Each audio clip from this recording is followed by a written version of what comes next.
आणि नमस्कार. Growing Maugham या माझ्या यूट्यूब चॅनलमध्ये मी पल्लवी तुम्हा सगळ्यांचं स्वागत करते.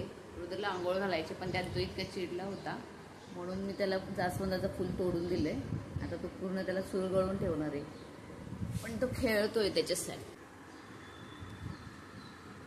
आपण जय जय बाप्पाला ठेवूया का ते तुझी आंघोळ झाल्यावरती? रुद्र रुद्र आपण जय जय बाप्पाला ठेवूया ना तुझी आंघोळ झाल्यावर. सकाळी सकाळी रुद्रला बाहेर फिरून आल्यानंतर रुद्र जो आहे तो झोपी गेलेला आहे. तर आज मी असं ठरवलं होतं की सोफ्याची जी अरेंजमेंट आहे ती थोडीशी बदलूया.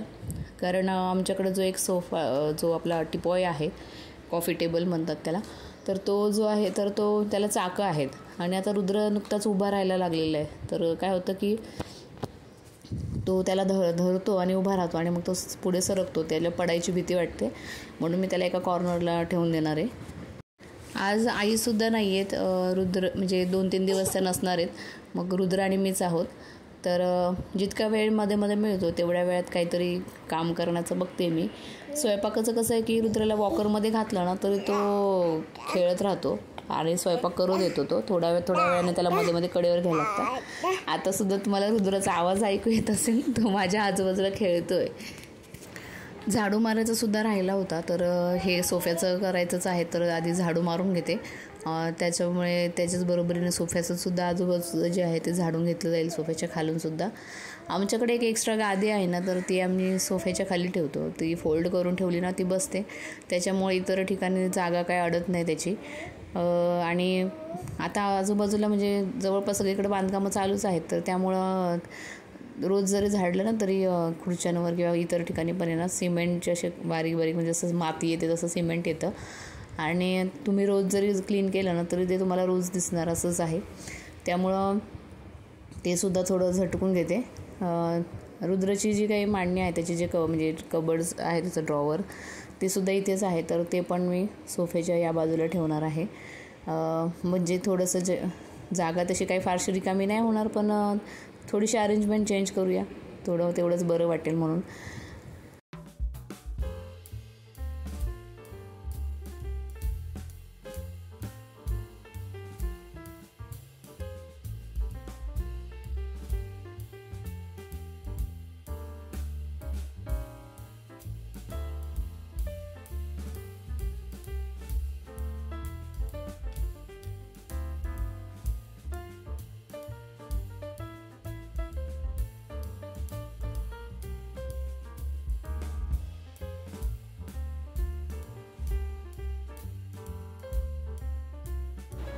सोफ्याच्या पाठीमागे तुम्हाला दिसत असेल आमच्याकडे एक मच्छरदाणी आहेत. आम्ही एक बेडमध्ये तर लावलेलीच असते सारखी, कारण की ते इतके मच्छर आहेत ना आपण बाकीचं काही लावण्यापेक्षा आहे ना ती मच्छरदाणी लावलेली बरी पडते. बेडवरची तर आम्ही मच्छरदाणी शक्यतो काढतच नाही. जेव्हा 7-8 दिवसांमध्ये जेव्हा त्याला धूळ जमा होते त्याच्यावरती पण खूप तर ती धुतली जाते मग. आणि एक इथे आहे हॉलमध्ये, इथे आई किंवा कोणी आलं तर ती झोपणार मग ते मच्छर भरपूर असतात म्हणून ती मोठी आहे 6x6ची मच्छरदाणी आहे. तिला अजून एक फोल्ड करून ठेवलं तर ती सोफ्याच्या मागं पण ठेवली तरी काही दिसणार नाही. पण आत्ता मी बाकीचं करून घेते आधी.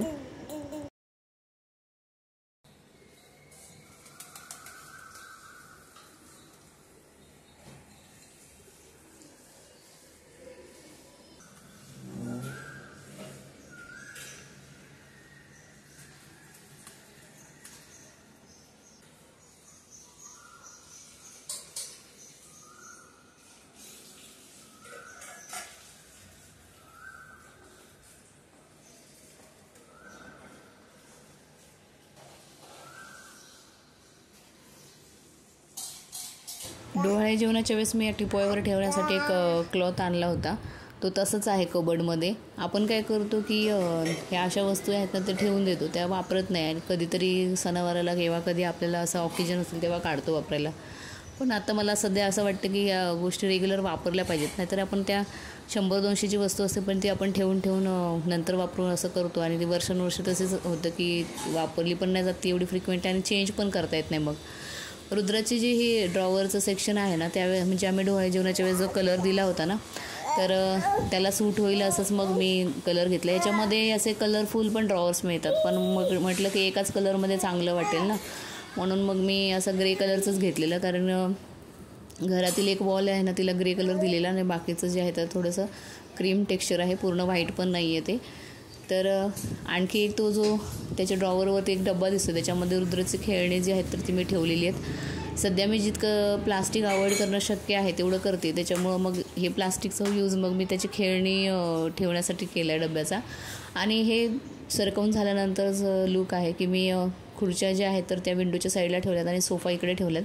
एक प्लास्टिकची चेअर आहे ती ठेवली आहे आणि टिपॉय आणि रुद्रचं जे काही कबड आहे ते एक साईडला ठेवलं आहे. तर ते सगळं करत असताना रुद्र उठला होता आणि इकडे आणखी एक जुना घरातला टिपॉय जो आहे ना त्याच्यामध्ये वरती मी माठ आणि टाकी आणि हंडा ठेवलेला आहे. आमच्याकडे बरंच पाणी, प्यायचं पाणी स्टोअर करून ठेवायला लागतं, कारण की रेग्युलर पाणी येत नाही तर ते 1 दिवसाआड पाणी येतं ना. तर त्याच्या खाली एक कांद्याचं ठेवण्यासाठी ट्रे ठेवलेला होता, तर रुद्राने तो पाडला आहे. कांदे बटाटे सगळं असं पाडले. त्याच्यावरती नवीन आणलेल्या 2-3 बाटल्या पण होत्या, तो सुद्धा पाडल्यात. तर भांडी लावायचे राहिलेत, मावशी भांडी घासून गेल्यात. तर रुद्रला आधी मग भूक लागली असणार आहे म्हणून मी पोहे करते. दुसरं काही ट्राय केलं तर तो काही खात पण नाही, म्हणून रोज आम्ही पोहेच करतो आणि तो सुद्धा आवडीने खातो. काल तर मी त्याला ते आपलं खरबूज असं ते ट्राय केलं ना, तर त्याने इतकं विचित्र तोंड केलं. त्याला सध्या कलिंगड खाण्याची सवय लागली ना, त्याला टरबूजची टेस्ट काही आवडली नाही. तर त्यानंतर संध्याकाळी तर त्याने काही व्यवस्थित बाकीचं पण खाल्लं नाही, म्हणजे वरण भात केलं होतं तोही खाल्ला नाही. आणि त्याच्यानंतर मग मी म्हटलं तो वरण भात नाही खाते म्हणून त्याला दूध भात घालून बघितलं तर तेही खात नव्हता तो. त्याच्यामुळं मग काय माहिती त्याला वेगळं चव आल्यामुळं तो नंतर खातच नव्हता. आणि काल भरपूर गरम पण होतं, तर त्याची चिडचिडसुद्धा चालू होती दिवसभर. तर पोहे आता फक्त माझ्यापुरतेच करायचे आणि रुद्रसाठी. तर आज रुद्रच्या पप्पांचा पण उपवास होता, तर त्यामुळं त्यांना तर काही वेगळं जेवायचं पण बनवायचं नाही आहे. तर त्यांना फक्त साबुदाण्याची खिचडी करायची आणि माझ्यासाठी बघेल मी काय करता येईल, ज्याच्यात म्हणजे रुद्रला पण त्यातलं काही खाऊ घालता येईल. तर रुद्रासाठी म्हणजे हे पोहेच मी रुद्रासाठी पण ठेवणार आहे, तर म्हणून मी त्याच्यामध्ये एकच मिरची घालणार आहे उभं काप करून. आणि तोपर्यंत पोहे करत असताना रुद्र तिथेच किचनमध्ये आजूबाजूला घुटमळत होता. तर तिथे काही भांडी दिली होती त्याला खेळायला, तर खाली बसून तिथे खेळत होता. तर आधी मी काय करत असते, शेंगदाणे जे आहेत ना ते तेलामध्ये थोडेसे असे तळून घेते आणि मग ते काढते. त्याच्यानंतर मग मी कांदा वगैरे परतून घेते आणि मग बाकीचं आपण जे सामान पोह्यामध्ये नॉर्मली टाकतो ते सगळं घालते. त्यामुळे कसं होतं की ना शेंगदाण्यात ना असे कुरकुरीत लागतात आणि तसे पोहे पण खायला छान वाटतात. तर तोपर्यंत रुद्र बघा खाली खेळत होता. त्याने बघा कसं पसारा घालून ठेवलेला आहे. कांदे बटाटे दिसत आहेत तुम्हाला पडलेले. तिकडे मागे ज्या पिशव्या दिसत आहेत ना, तर ते रुद्रचे जे जुने कपडे आहेत ना वापरायचे, तर ते त्यात मी भरून ठेवलेत, पण अजून ते ठेवणं झाले नाही. ते मला बेडमध्ये ठेवायचे ते. आपल्याकडे असं म्हणतात ना की मूल 5 वर्षाचं होईपर्यंत त्याचे जे कपडे आहेत तर ते कोणाला देता येत नाही ना, त्यामुळं मग ते तसंच ठेवायचे. आणि चांगले आता काय होतं की मुलं इतकी भराभर वाढतात ना, तर त्यांचे चांगले कपडे ते असतात आणि ते छोटे होऊन जातात त्यांना. आणि एवढे नवीन कपडे आहेत तर ते असं वाटतं की कोणाला तरी द्यावेत, पण आपल्या अशी मान्यता असल्यामुळे काही देता पण येत नाही आहे. तर भांडी आधी लावायचं बाकी ठेवलेलं मी आणि पहिले पोहे करून घेऊया. रुद्र खाली बसला, ती मूग डाळ आणली होती ती त्याची पिशवी घेऊन बसला खेळतोय. तसंच त्याला आजूबाजूला घुटमळायला लागतं, कारण की मग एकटा आहे ना आज, तर मग बाहेर पण खेळत नाही आहे हॉलमध्ये, माझ्याच भोवताली फिरतोय.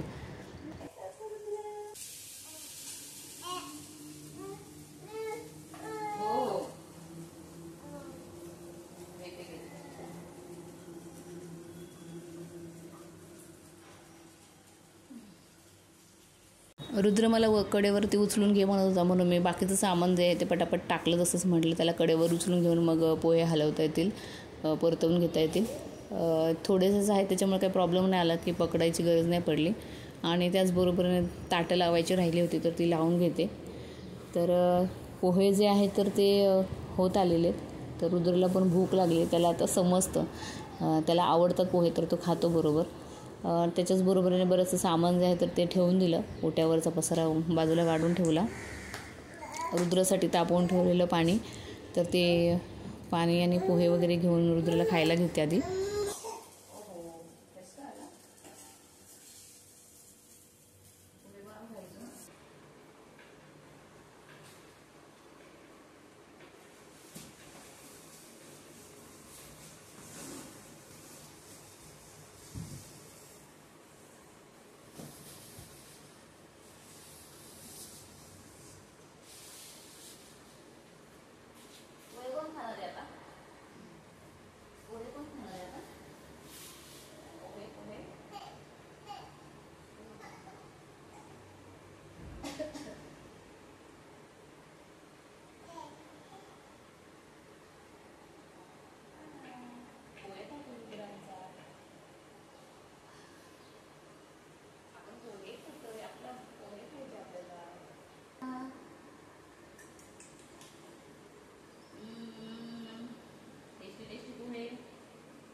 पोहे खाऊन झाल्यानंतर म्हटलं की जे कपडे रुद्रचे आधी सुकलेले कपडे जे आहेत त्याच्या घड्या घालून ठेवते. तोपर्यंत रुद्र खाली खेळत बसलेला. आता व्हॉइस ओव्हर करताना सुद्धा रुद्राचा आवाज येतो तुम्हाला. त्याला आता फिरायला जायची इच्छा झाली आहे. लहान बाळांच्या वेळेप्रमाणे आपल्याला आपली कामं जी आहेत तर ती त्याच्यानुसार करावी लागतात. कारण की बाळ जे आहे तर ते त्याच्या मूडनुसार त्याचं झोपणं, खाणं पिणं म्हणजे झोपण्याच्या वेळा जरी ज्या आहेत तर त्या कंटिन्युअसली बदलत राहतात त्यांच्या. म्हणजे रात्रीचं तरी रुद्राचा अजून काही त्रास नाही कारण तो रात्रीचं एकदम व्यवस्थित झोपतो. पण दिवसाचं रुटीन जे आहे ना त्याचं त्यासारखं बदलत राहतं. म्हणजे तो फार कमी वेळ झोपायला लागलेला आहे आता. तर त्याच्यामुळं दिवसाची जी काही कामं आहेत तर ती करत असताना रुद्र आजूबाजूला असतोच. त्याच्यामुळे मध्ये मध्ये त्याला घ्यायला लागतं. मग ती कामं होतील नाही होतील तर तो भाग वेगळा आहे. कारण कितीही झालं तर पहिली प्रायोरिटी ही आपल्याला बाळालाच द्यायला लागते. बाकीची कामं ती आहेत तर ती रोजचीच आहे आणि ती कंटिन्युअसली होतच राहणार आहेत. कारण की रोजच्या रोज आपल्याला ही कामं करावीच लागतात. ती काही कधी न संपणारी कामं आहेत. त्यामुळं त्याचा एवढा त्रास घेऊन काही फायदाच नाही आहे. तर तो त्रास घेण्यापेक्षा जसं शक्य आहे तसं काम करत जावं. कसं असतं की डिलिव्हरीनंतर आपल्याला असं बऱ्याच वेळेस वाटत असतं की आपण जे आहे तर ते आपल्या पहिल्याच्या ह्याच्याप्रमाणे आपल्याला कामं होतच नाही आहेत. कधी कधी त्याचं फ्रस्ट्रेशन पण होतं. पण टाईम टू टाईम तुम्हाला नंतर लक्षात येतं की हा पण टाईम जो आहे तर तो नंतर आपोआप जाणार आहे. बाळ जसं जसं मोठं होत जातं त्याच्यानुसार त्याच्या पण गोष्टी ज्या आहेत गरजा आहेत ज्या थोड्या थोड्या बदलत राहतात. त्यामुळं आपल्याला पहिली प्रायोरिटी त्याला देऊन मग बाकीच्या ज्या गोष्टी आहेत तर त्या करता येतात. आणि जेव्हा ते थोडे मोठे होणार आहेत 5-1 वर्षाचे झाले तर त्यांना काय ते त्यांच्या विश्वात रमतात. मग त्यांना काय आपली एवढी विशेष गरज पडणार नाही. त्यामुळं तेव्हा आपल्याला वेळ मिळतोच. पण आता सुरुवातीची वर्ष जी आहेत तर त्यांची ती खूप महत्त्वाची असतात. तर कपडे ठेवून झाल्यानंतर थोड्या वेळ मी रुद्रसोबत खेळत होते. रुद्रची आंघोळ घालून झालेली आहे.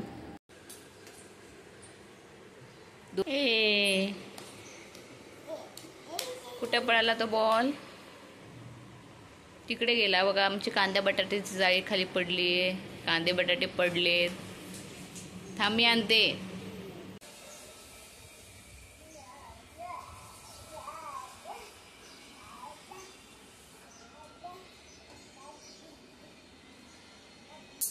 आज जे रुद्रच्या पप्पांचा उपवास आहे त्याच्यामुळे मी म्हटलं की वेगळी भाजी चपाती असं काही वेगवेगळं करत बसण्यापेक्षा आहे ना तर मेथी आहे तर मग मेथीचे पराठेच करूया. तर जास्त वेळ पण जाणार नाही आणि मग रुद्र पण चिडणार नाही. तर त्याच्यासाठी मग मी मेथी जी आहे ती आधी धुवून घेतली व्यवस्थित. किचन ओट्यावरचं जे बरंचसं मगाचं पोह्याचं वगैरे राहिलेलं सामान कचरा जो आहे तो उचलायचा तो उचलून घेतला. भाजी धुवून घेतली त्याच्यानंतर चिरली आणि त्याच्यामध्ये मग गव्हाचं पीठ ॲड करते. आता माझ्या एकटीपुरतंच करायचं आहे आणि त्याच्यातलं काही कणिक जे आहे तर ती बाकी ठेवेल नंतर रात्री रुद्रच्या पप्पांना बनवण्यासाठी. त्याच्यामध्ये भाजी जास्त ठेवली मग मी आणि पीठ जे आहे तर ते कमी घातलं आहे. तर ह्याच्यामध्ये थोडंसं बेसन पीठ पण ॲड केलं आणि दही होतं त्याच्यातलं मी फक्त 1 चमचाभर विरचण्यासाठी बाकी ठेवलं आणि दही घातलं आणि म्हटलं रुद्रसुद्धा खाईल ना तर त्याच्यामुळं मग मी त्याच्यामध्ये मिरची आणि लसूण मिरचीचं वाटून असं टाकलं नाही तर तसं टाकता येतं. मीठ वगैरे पण घेतलं चवीपुरतं आपल्या. तेवढ्यात लक्षात आलं की अरे तेल संपलं होतं किटलीतलं. मग मोठ्या कॅनमधून आधी तेल ओतून घेतलं. हे मला ना सुरुवातीला जमायचंच नाही. माझं भरपूर जे तेल आहे ना ते आजूबाजूला सांडायचं. आता ते कमी झालं ना तेव्हा मला कुठे जमतं आहे ते. आणि रुद्र खेळतो आहे आजूबाजूला. तिथे पण त्याने बराच पसारा खाली करून ठेवलेला आहे. भांडी वगैरे सगळी इकडे तिकडे पडलेली आहेत. आणि थोडंसं तेलही ॲड केलं त्याच्यामध्ये. मग मी म्हटलं रुद्र खाणार आहे म्हणून मी त्याच्यामध्ये फक्त हळद आणि लाल तिखट जे आहे ते कमी घातलं की जेणेकरून म्हणजे बरंचसं तिखट पण नाही लागणार आणि रुद्रही खाईल आणि म्हणजे मलाही खायला जरा चव येईल म्हणून त्याच्यात पीठ मळून घेतलं. मग नंतर मग ते मळतानाच रुद्र एवढा चिडायला लागलेला की मग म्हटलं की नंतर लाटून घेते आधी त्याला घेईल. तर त्याला पहिले घेतलेलं. मग थोडा वेळ तो शांत झाला. खेळतो तरीसुद्धा आजूबाजूला आणि मग मी म्हटलं माझ्यापुरतेच करून घेते. आणि त्याच्यात म्हटलं आता तूप नाही आहे घरात तर म्हटलं काय टाकायचं तर म्हणून मी ना त्याच्यामध्ये तेल वगैरे लावून झाल्यानंतर आहे ना नंतर मी थोडंसं त्याच्यात बटर लावणार आहे त्याला तुपाच्या ऐवजी. आणि बटरचं कसं होतं ना की आपण जर तव्यावरतीच ते लावलं ना तर ते त्याचं धूर दूर होतं. म्हणजे बऱ्यापैकी तूप आणि बटरचं ऑलमोस्ट सेमच आहे, ते जळायल्यासारखं होतं, म्हणजे ते सगळं निघून जातं जसं काय. तर शेवटचा पराठा करून झाला की नंतर मी रुद्रला कडेवर घेतलं. त्याला पाहायचं असतं की मी काय करत असते नेमकं. आणि उरलेलं जे आहे तर ते मी फ्रीजमध्ये ठेवून देते. आता गरमी पण वाढली तर बाहेरचं काही वस्तू ज्या आहेत तर त्या लवकर खराबच होणार आहेत. तर हे होतं माझं रुद्रसोबतचं सकाळपासून ते दुपारपर्यंतचं रुटीन. याच्यामध्ये बरीचशी कामं उरकलेली आहेत. मग रुद्र थोड्या वेळाने झोपेल. तर भेटूया नवीन ब्लॉगमध्ये. Bye bye.